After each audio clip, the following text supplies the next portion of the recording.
Onaka ga suite. Hey guys, what's up? It's the Culture Detective here, investigating your favorite albums. And today, for the second review of the day, I'm going to be doing an album review on the new Eme album, Open Alpha Door, or Open a Door, you know.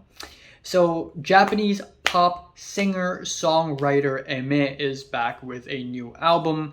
She is part of the new generation of late 2010s, early 2020s, front of the line J pop. Right there with Ikura of Yoasobi fame, as well as Mireille, and all three of these artists pretty much sing the same kind of music. But what's special about Eme is that she has a very deep, rough, husky voice, which makes her one of the most unique voices in the world of mainstream J-pop at this point. And yeah, this album is kind of mid.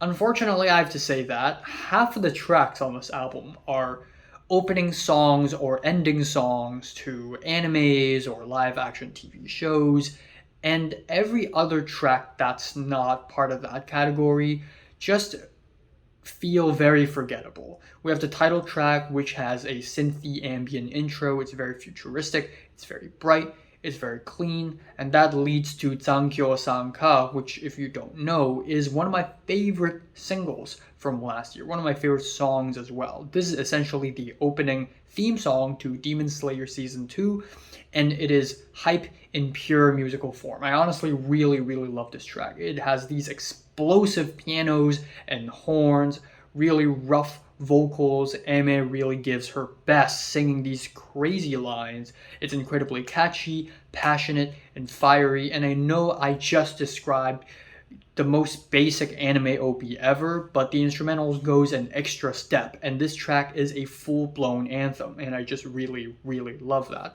Following that, we have Resonantia, which is a cleanly produced, explosive piano rock song. The la la la's are very generic, so that was pretty forgettable.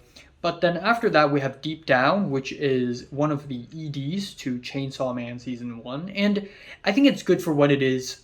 Compared to other EDs of Chainsaw Man, it's not really that great, up against that cute song by Ano or that other Denji song, which is this crazy, ultra colorful electro pop jam. Deep Down doesn't really work that well, and it's also a little too dramatic for what it is. Chainsaw Man is, it is a very violent, gory action show. I get it, but also it's very comedic as well. So this song doesn't really match that all that much. But I kind of like how subtle the first half of this track is, if anything. Then we have Asaga Kuru, which means the morning has come, and it is, I believe, the ED to Demon Slayer Season 2. I really love the sour strings in the beginning, and then we are hit with these dramatic, dangerous violins and distorted guitars. I like the key changes, and the track is perfect after an incredibly suspenseful, violent fight. Then the album just gets more and more dull, unfortunately. The track Oaiko is a theme song to Who is a Wolf, which is a live action Japanese TV show, and it is basically an easygoing J-pop song. It's very sterile, very clean. You get the finger snaps and the strummed guitars. It's just kind of boring. Then we have Gunjo Shoku no Sora, or Ultramarine Sky, which is a very basic J-pop piano song. Again, it's so clean, it's so sterile, it's kind of a bore. Then we have I Know You Know, which is another non-anime song, but the way it's written is still so freaking anime. The chord progression is so formulaic and sterile, down to a T, and you get these big hand claps and big stomping drums, and again, it's just Anime OP Formula 101. Escalate is the OP to Nier Automata version 1.1a, and we get some impressive key changes in vocals. I also like the futuristic edge that this track has. I think that's pretty cool. And then after that, we have Spiral Dance, which is more of the same. Big stompy dance beats, nothing all that special. Then we have the track Atemo Naku, or Aimless, which is the ED to Ranking of Kings Season 2, which I haven't seen, but I should probably check out. It's a pretty genuine and heartfelt ballad. Even though it sounds formulaic, it sounds pretty genuine and it sounds pretty cool. And the album ends off with Skylight, which is, again, more of the same. Big stompy beats, big chords. It's just as generic as ever. And that's, I think, the main issue I have with the album. And also, Millet and Ikatalilas literally suffer from the same freaking issue. All their music sounds the same. And that is the problem with modern J-pop and why it's trailing so far behind from K-pop. It's because J-pop all sounds the same. They're all very clean, very safe, very inoffensive.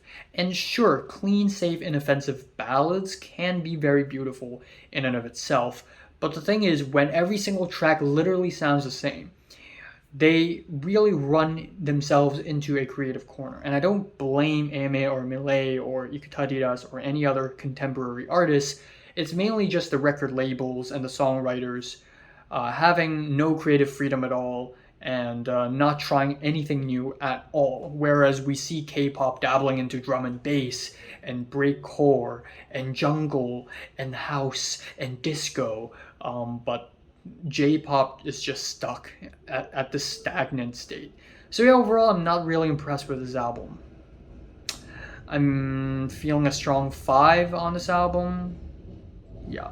So if you listened to the new Ame album, comments below, let me know. Subscribe if you want more, and thanks for watching.